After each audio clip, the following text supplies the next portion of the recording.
Salut tout le monde, ici Hugo Lefrançois du Château Maglino au Bistrot Accent. Je suis chef cuisinier, j'ai oublié de le dire.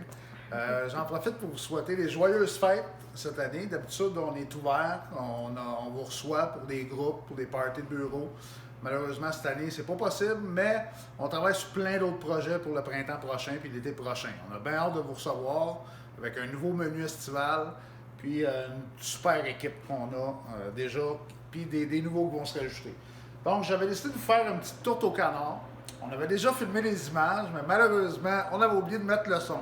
On va essayer de vous mettre les images pareilles, mais dans les ingrédients qu'on a besoin, on a besoin d'une pâte feuilletée maison, ou une pâte brisée, ou une pâte feuilletée commerciale, une pâte à tarte. Donc, avec un petit plat qui va aller au four, on abaisse notre pâte à tarte. Puis après ça, ça nous prend une cuisse de canard confit qu'on va effilocher, du fond de veau. Ensuite, ça nous prend des oignons, un demi-oignon rouge qu'on va émincer, puis qu'on va poêler au gras de canard, puis qu'on va envoyer un peu de sirop d'érable dedans. Fait que je vous dirais à peu près 2-3 cuillerées à soupe de sirop d'érable. On va poêler avec les oignons pour les laisser caraméliser. Une demi-pomme en dés qu'on a coupée, qui est ici, puis qu'on va rajouter sur notre mélange. Fait que dans le fond, j'ai mis... c'est que je ne peux pas recommencer la recette. Donc, j'ai mis du canard que j'ai laissé mijoter un petit peu dans le fond de veau, que j'ai mis dans mon abeille. J'ai rajouté du fromage pied de vent, 2 tranches de fromage pied de vent, des pommes en dés que je rajoute sur le dessus, puis je finis avec des oignons caramélisés à l'érable. Puis après ça, on va pouvoir envoyer ça, je vais mettre la baisse du dessus, puis je vais envoyer ça dans le four pendant 22 minutes à 375. Puis ça fait un super beau résultat, vous allez voir. Je sers ça après ça avec une petite salade, ça peut faire pour 2 personnes.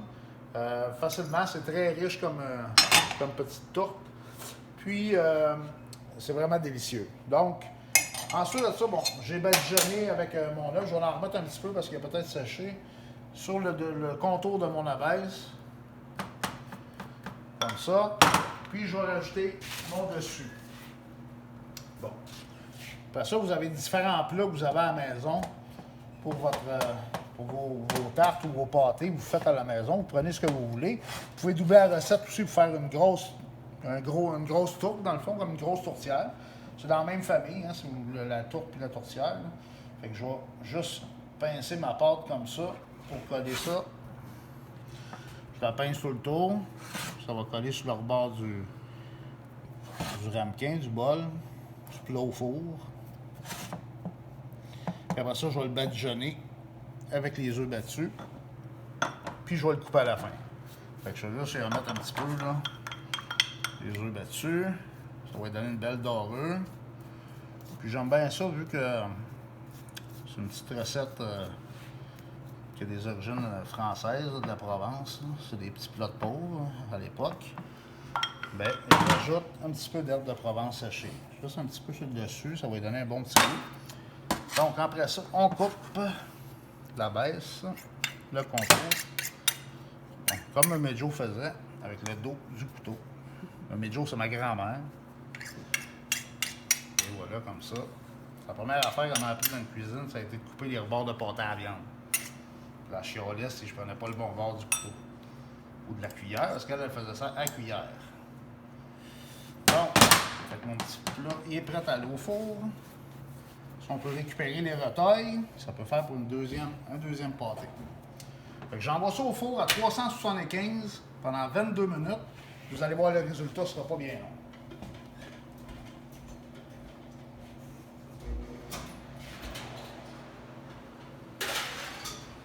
Bon, j'en ai déjà un prêt. Je vais juste me prendre une paire de pinces pour l'ouvrir. Je vous montre ça.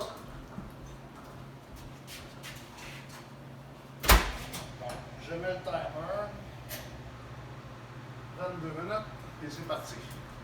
Fait que le résultat final, vous allez voir, je vais vous le couper, puis je le sers avec un petit peu le fond de veau qu'on a déjà mis le canard dedans, qui est super goûteux. Vous pouvez prendre une demi-glace en maison aussi, même des demi-glaces en enveloppe, en poudre, qu'on vend, qui se vend à l'épicerie, va faire la job.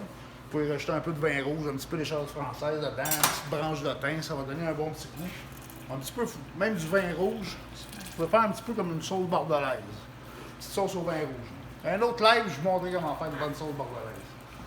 Donc, je vais y aller avec une assiette. Je vais vous montrer le résultat. Fini.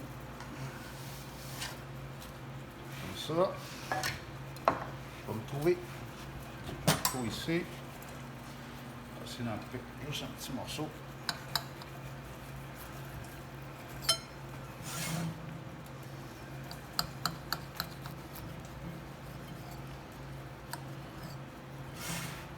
Je vais vous montrer ce que ça donne après. Vous allez voir comment c'est beau en dedans. C'est vraiment bon, super gourmand. C'est vraiment une recette winner dans le temps des fêtes. Ça nous rappelle un petit peu les tourtières du lac Saint-Jean. Moi, ben, ce que je fais, là, je rajoute un petit peu de sauce dessus. Là. Juste une petite affaire de sauce de même. Là. Ça va être trop bon. Regardez ça, là, ça va être super gourmand. Ariane va se remplir la panse. Donc, une petite recette facile. Je vais juste essuyer mes rebords d'assiette pour que ma patronne me chicane.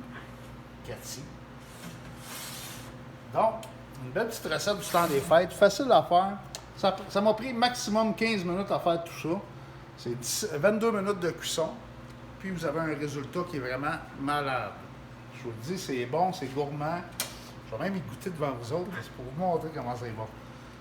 Fait qu'on coupe, regarde, ça se coupe à fourchette, vraiment pour un couteau. Le pied de vin est fondu, le canard, les oignons caramélisés, les pommes. Malade, chef Hugo. Fait que je vous souhaite des joyeuses fêtes, un joyeux Noël, une bonne année à tout le monde. J'espère que vous allez pouvoir voir votre famille et fêter quand même, en gardant les distanciations. Donc, on se voit bientôt pour un prochain live, pour une prochaine recette. Merci, bye bye.